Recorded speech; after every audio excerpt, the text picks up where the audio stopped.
الشيطان الرجيم. بسم الله الرحمن الرحيم. الحمد لله رب العالمين. اللهم صل على محمد وعلى آل محمد كما صليت على إبراهيم وعلى آل إبراهيم، وبارك على محمد وعلى آل محمد كما باركت على إبراهيم وعلى آل إبراهيم إنك حميد مجيد. وارض اللهم عن جميع صحابة رسول الله رضي الله تعالى عنهم، رجال أنفقوا أموالهم وأوقاتهم وفراغهم وتركوا أوطانهم وصاروا من هنا إلى هنا حتى أوصلوا كلمة العقيدة إلى الأصعدة المعمورة. رب اشرح لي صدري ويسر لي أمري واحلل عقدة من لساني يفقه قولي. نعوذ بالله السميع العليم من الشيطان الرجيم من همزه ونفخه ونفثه. Ndugu zangu, katika darasa letu katika msikiti wa Mji Mkuu hapa katika jiji la Dar es Salaam, leo tarehe 21 mwezi wa 11 2023, tunakwenda na darasa letu katika tafsiri ya Qur'an, tukiwa katika suratul Takwir, ambayo tulisema katika utangulizi wake, kama alivyoeleza Imam Al-Qurtubi rahimahullah katika Al-Jami' li Ahkam Al-Quran, suratul Takwir makkiyah wa ayatuha 29 aya. Qala rahimahullah nazalat ba'da al-masad wal-masad ba'da al-Fatiha ila akhir ma dhakarahu al-Imam Al-Qurtubi rahimahullah. Leo tunaingia katika aya Mwenyezi Mungu Subhanahu wa Ta'ala anatukumbusha sisi Waislamu kupitia hii Qur'an, wa idhan nufusu zuwijat, na nafsi za binadamu zitakapounganishwa katika viwiliwili vyao, au wanyama na viumbe wengine, majini, roho zitakapokuwa zimerudishwa. Qala Nu'man ibn Bashir radiyallahu anhuma, Nu'man ibn Bashir anasema qala an-nabiy sallallahu alayhi wasallam, mtume anasema yuqranu kullu rajulin ma'a kulli qaumin kanu ya'maluna ka'amalihi. Rawahu al-imam Abu Abdullah al-Hakim fi al-Mustadrak fi kitab at-tafsir, tafsir surati idha as-samaa infatarat. Mtume anasema alipokuwa anaitafsiri aya wa idhan nufusu zuwijat, roho zitakapooanishwa katika viwiliwili, ama watu fulani watakapounganishwa na watu fulani, wataunganishwa na watu fulani, kwamba jamii hii katika ummati Muhammad kuna ambao watakwenda kuunganishwa na watu fulani katika umma mwingine, na katika umma mwingine watakuja kuunganishwa na ummati Muhammad kutokana na yale matendo. Akasema yuqranu kullu rajulin ma'a kulli qaumin kanu ya'maluna ka'amalihi, ataunganishwa kila mtu ambaye pamoja na watu walikuwa wakifanya matendo kama matendo yake.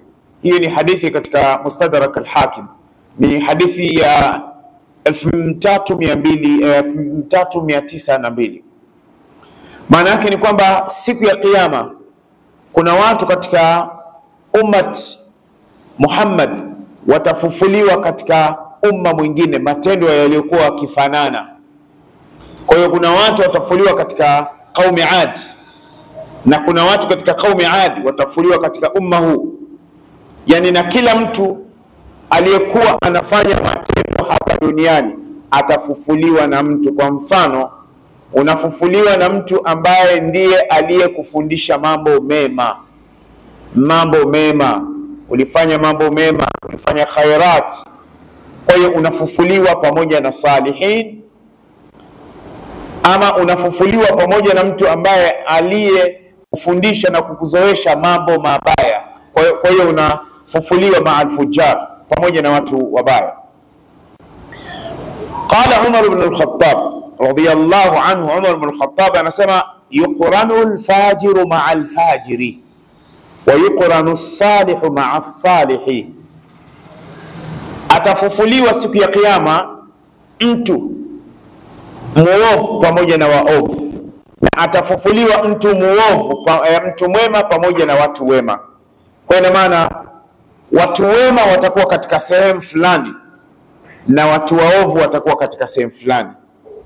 Ndio maana Mtume sallallahu alayhi wasallama akaja akasema, sab'atun yudhilluhumullahu yawma alqiyama yawma la dhilla illa dhilluhu, watu wa aina saba Allah atawaweka chini ya kivuli chake cha arshi siku ya kiyama, yawma la dhilla illa dhilluhu, siku ambayo hakuna kivuli isipokuwa kivuli cha arshi ya Mwenyezi Mungu Subhanahu wa Ta'ala. Ina maana hao ni watu wa VIP, watawekwa sehemu maalum. Katika hao Mtume akasema, wa kwanza imamun adil, kiongozi mwadilifu. Tunaposema kiongozi mwadilifu, maana yake ni kwamba mara nyingi watu wanakimbilia kwa imamu wa msikitini, wanakimbilia kwa imamu labda kiongozi anayeongoza nchi. Hapana, maana yake hata na wewe katika familia yako, je, ulikuwa mwadilifu? Wewe ulipewa jukumu la pahala fulani, je, ulilitenda? Imamun adil. Wa pili, washabun nasha fi ibadati rabbih, kijana ambaye amekuwa katika kumwabudu Mola wake, alifanya ibada tangu anazaliwa na wazazi wake walimlea katika malezi mema, tarbia saliha, malezi mema. Yule kijana amekuwa vile, wa kike na wa kiume, mpaka anafikia ameutumia ujana wake katika kumwabudu Allah subhanahu wa ta'ala. Watatu, wa rajulun qalbuhu muallaqun fil masajid, watatu ni mtu ambaye moyo wake unaning'inia msikitini. Mtume amemfananisha huyu kwamba moyo wake unaning'inia msikitini. Haina maana kwamba unaning'inia, maana yake ni kwamba ana kazi zake, ana biashara zake, ana shughuli zake, lakini ikifika muda wa kumwabudu Allah, anamwabudu Allah subhanahu wa ta'ala.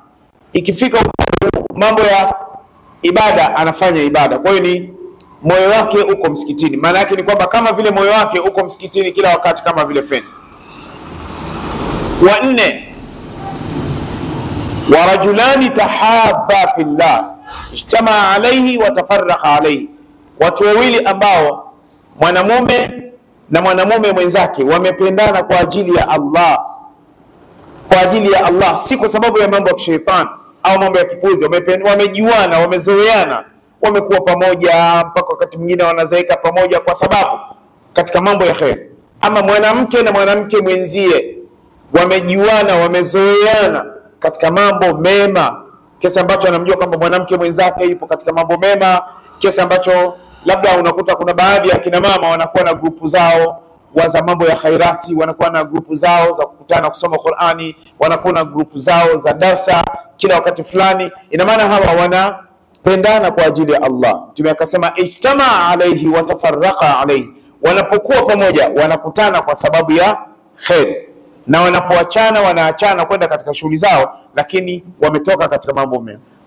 Mtu mwingine Mtume akasema wa rajulun da'atuhu imra'atun dhata mansibin wa jamal faqala inni akhafu Allah, ni mtu ambaye mwanamume, Mtume ametumia mwanamume, lakini na maana ni mtu ambaye ametamaniwa na mwanamke,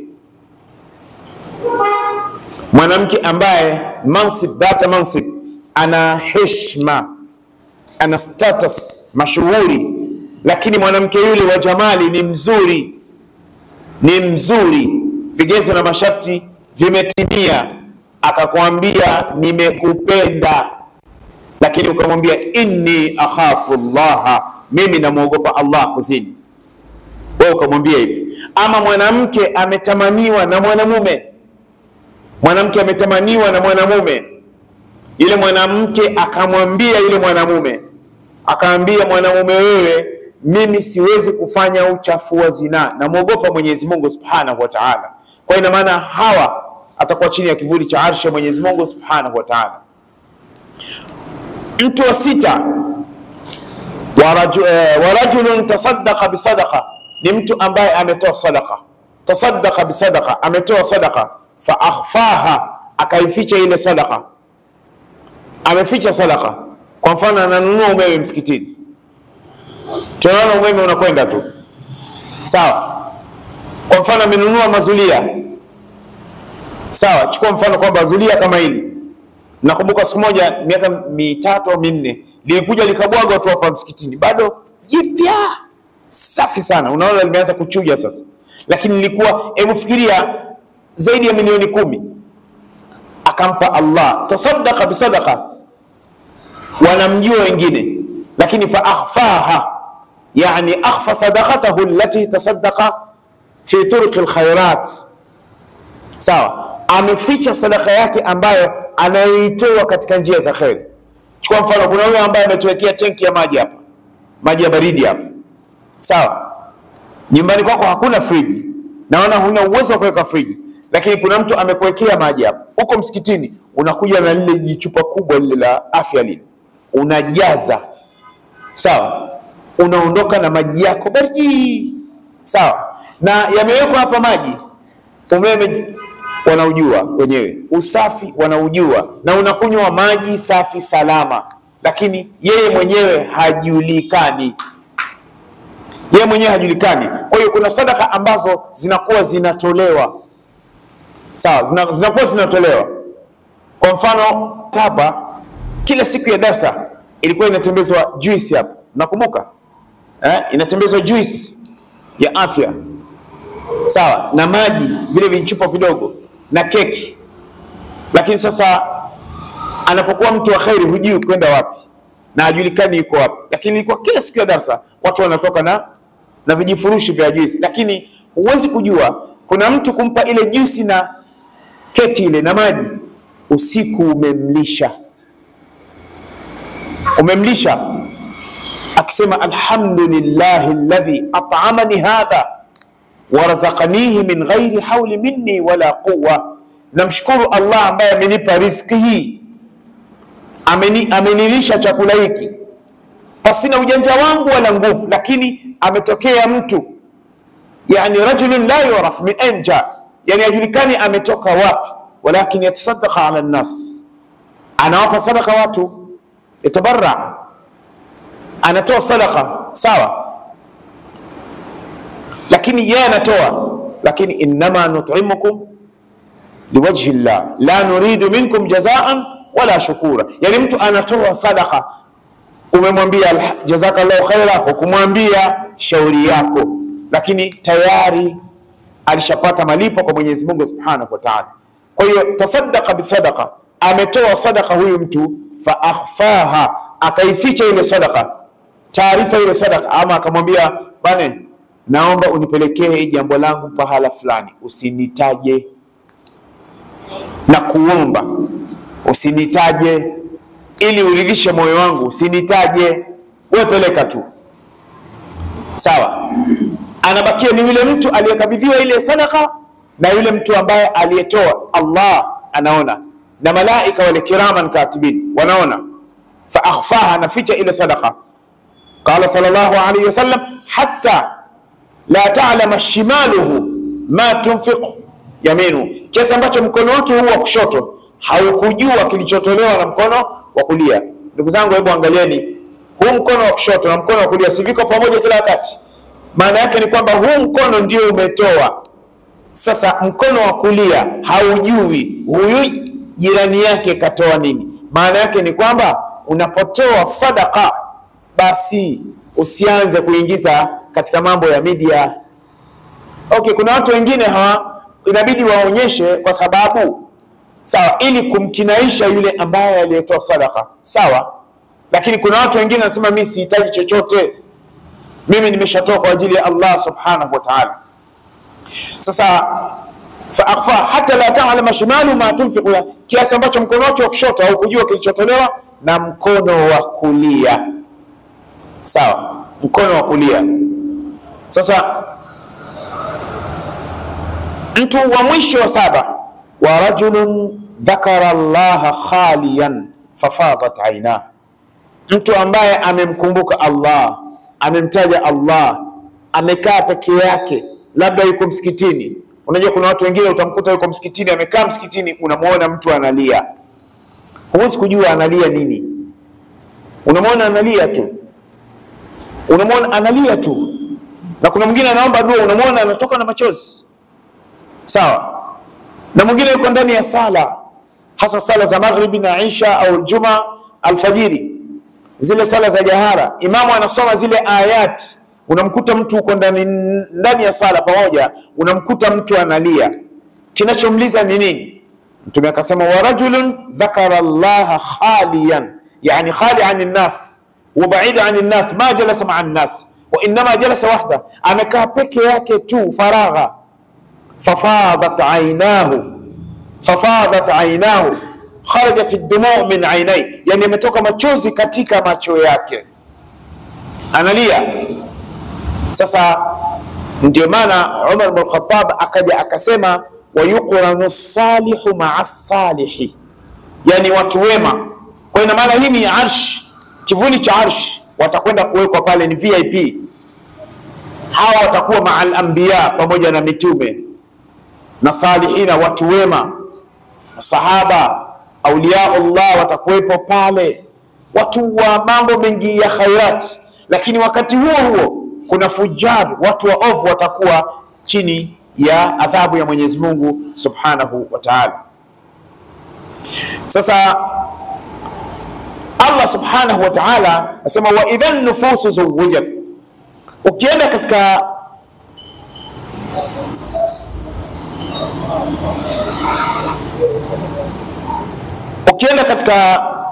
aya nyingine, Allah anasema uhshuru alladhina dhalamu wa azwajahum, wakusanyeni,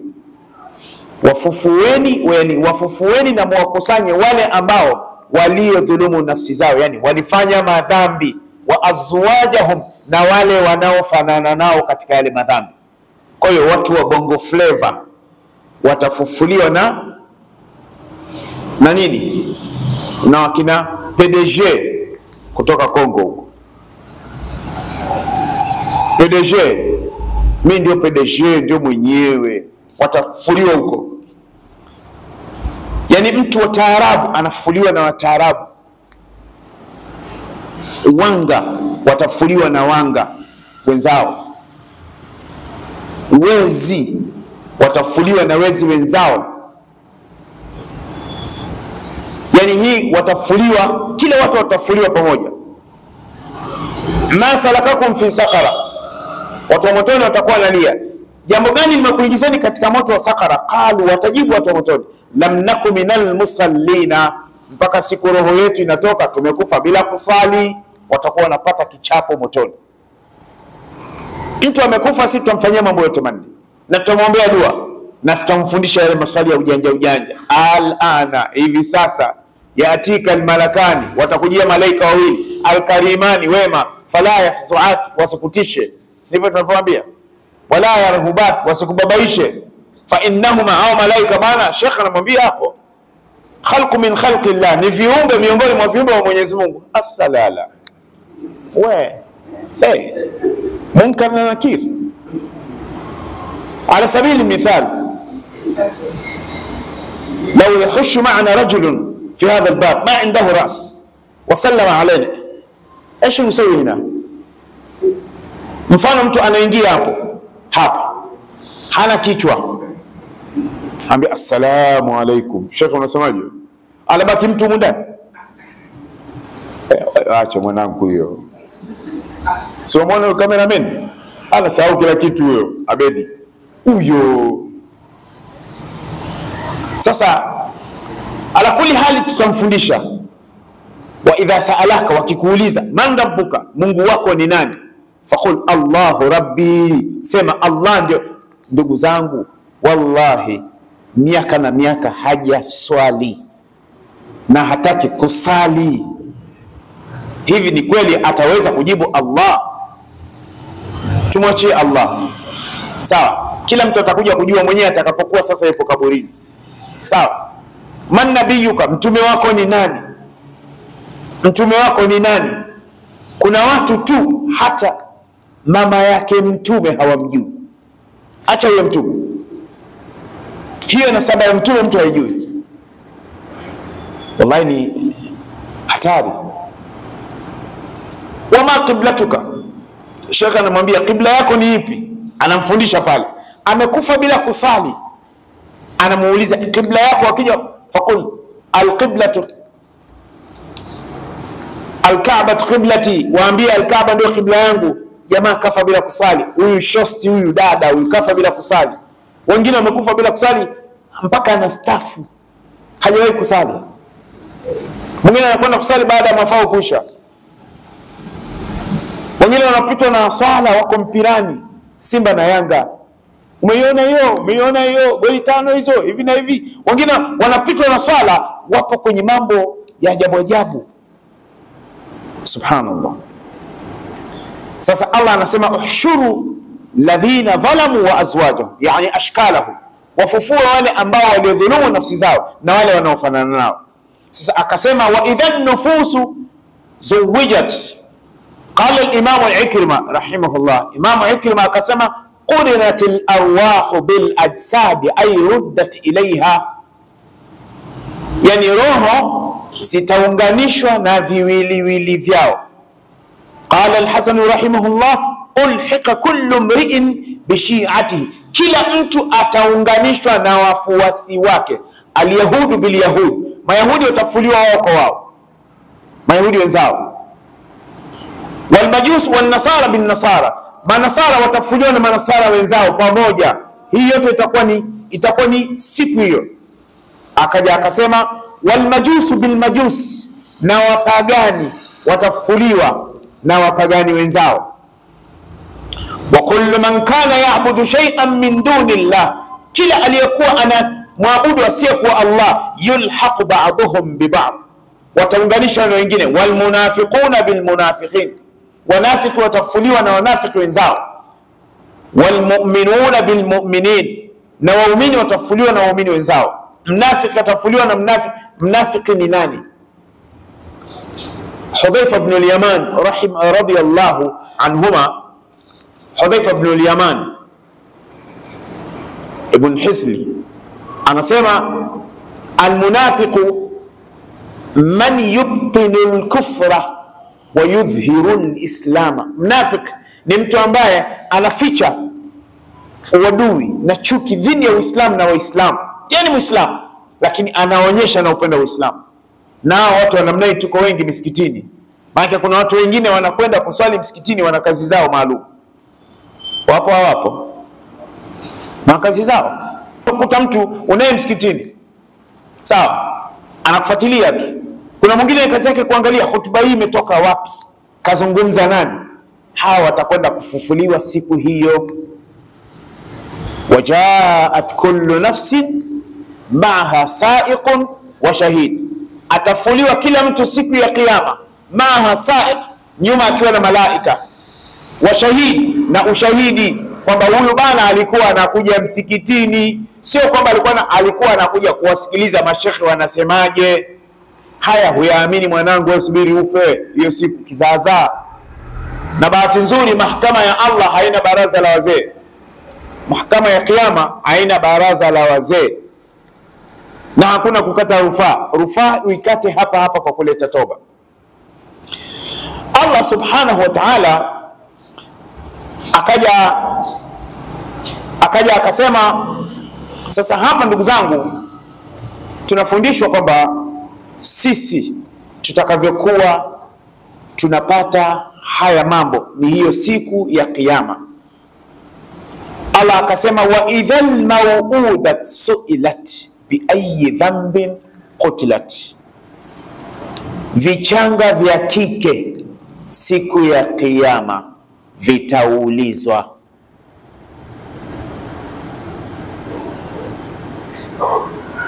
Qala al-Qurtubi rahimahullah al-maw'uda al-maqtula wa hiya al-jariya tudfan wa hiya hayya summiyat bidhalika lima yutrahu alayha min at-turabi fayauduha ay yaqtuluha hatta tamuta, wa minhu qawluhu ta'ala wala yauduhu hifdhuhuma wa huwa al-aliyyul azim.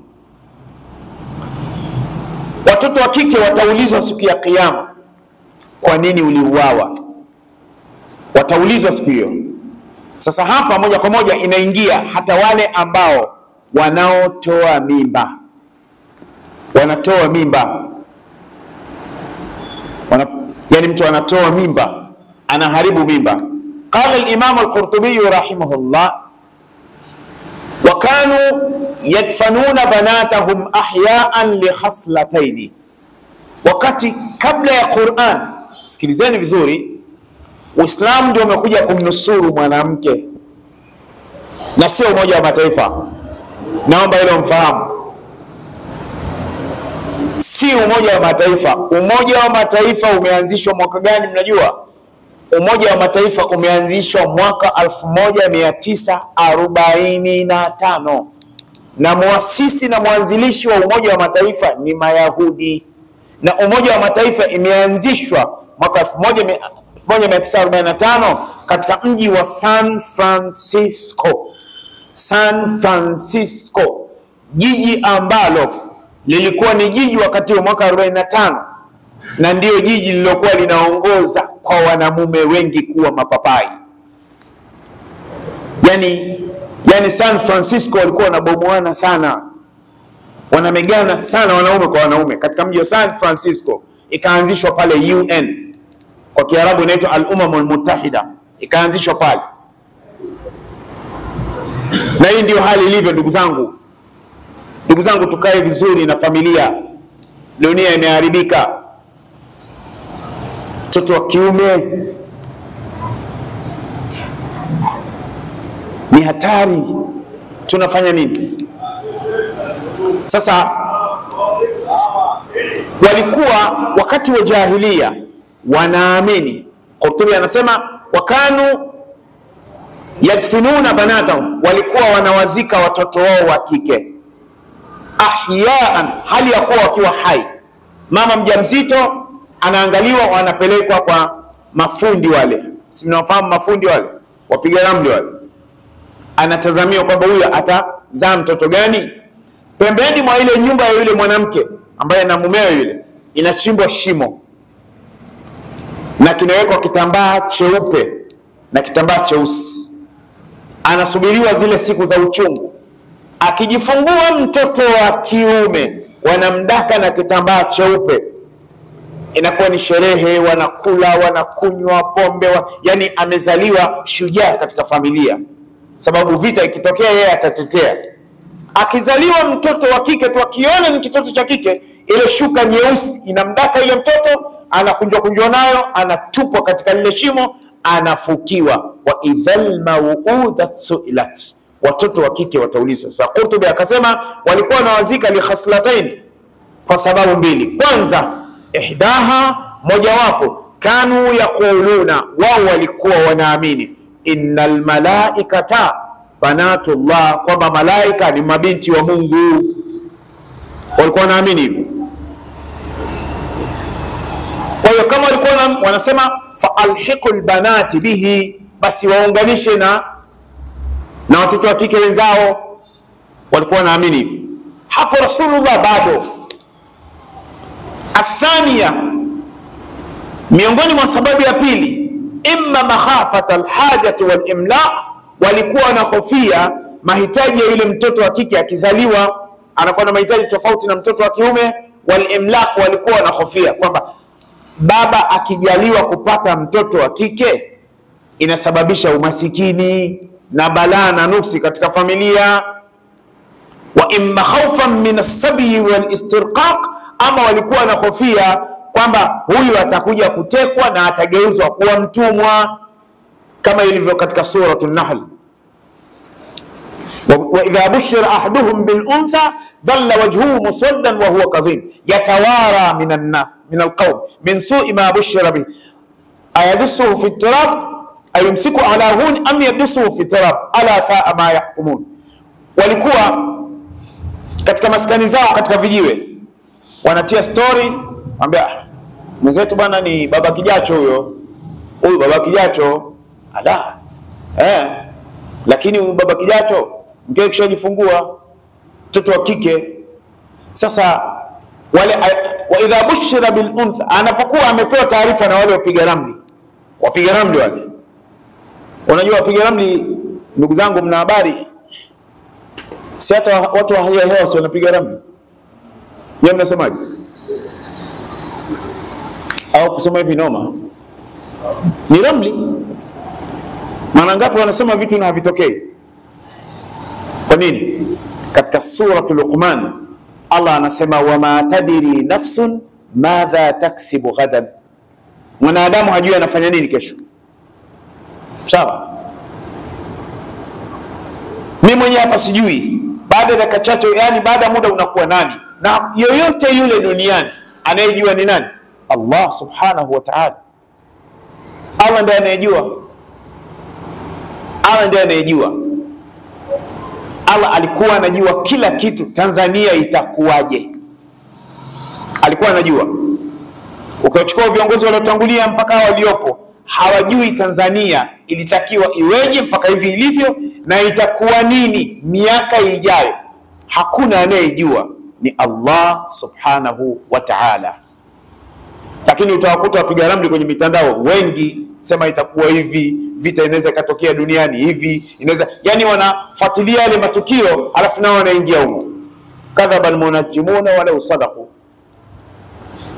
Kuna msemo mmoja wa Kiarabu kwamba watu wa nyota wanasema uongo hata wakati mwingine kama wanapatia. Siku nyingine anapatia, lakini amepatia ni kwamba katika kubahatisha. Wewe mtafute mpiga ramli yoyote, muulize unakufa lini. Muulize mpiga ramli yoyote, atajua. Au muulize Google. Google si ukimuuliza kila kitu sana kujibu kwenye simu. Sasa muulize Google, wewe mwenyewe unakufa lini? Muulize Google. Sijui atajibu vipi hilo swali. Naomba tukitoka hapa kila mtu aende kamuulize Google. Nimewapa assignment. Sawa, ama homework. Nenda kamuulize, bwana Mr. Google, wewe utakufa lini? Alafu usikie jibu. Alafu jibu unaweza ukanitumia na mimi.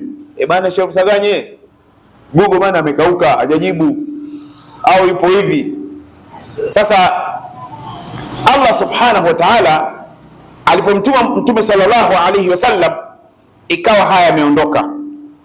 Qala Qatada, Imam Qatada rahimahullah anasema kanatil jahiliya yaqtulu ahaduhum ibnatahu, ilikuwa wakati wa jahiliya mtu mmoja yoyote anamuua binti yake. Anamuua tu basi kwa sababu ni binti kazaliwa. Lakini Uislamu umekataza. Uislamu umekataza, na Uislamu umemnyanyua mwanamke. Ndio maana unasikia kuna siku ya mwanamke duniani. Kamba tu waongo wakubwa. Siku ya mama duniani. Siku ya mama duniani maana yake nini? Yani kwa mwaka iwe kuna tarehe fulani ya kumwadhimisha mama? Hapana. Siku ya mama duniani feki. Na ninaomba watu wa kimataifa wajue, na watu wa humu ndani, watu wa haki za binadamu wote wajue kwamba siku ya mama duniani feki, ni uongo, ni kula hela za watu. Wanakula hela za watu tu. Kwa nini? Dhahaba rajulun ila nabii, alikwenda mtu mmoja kwa Mtume sallallahu alaihi wasallam. Mtu mmoja alikwenda kwa Mtume akamwambia, ya Rasulullah, ewe Mtume wa Allah, mimi nina wazazi wawili, baba na mama.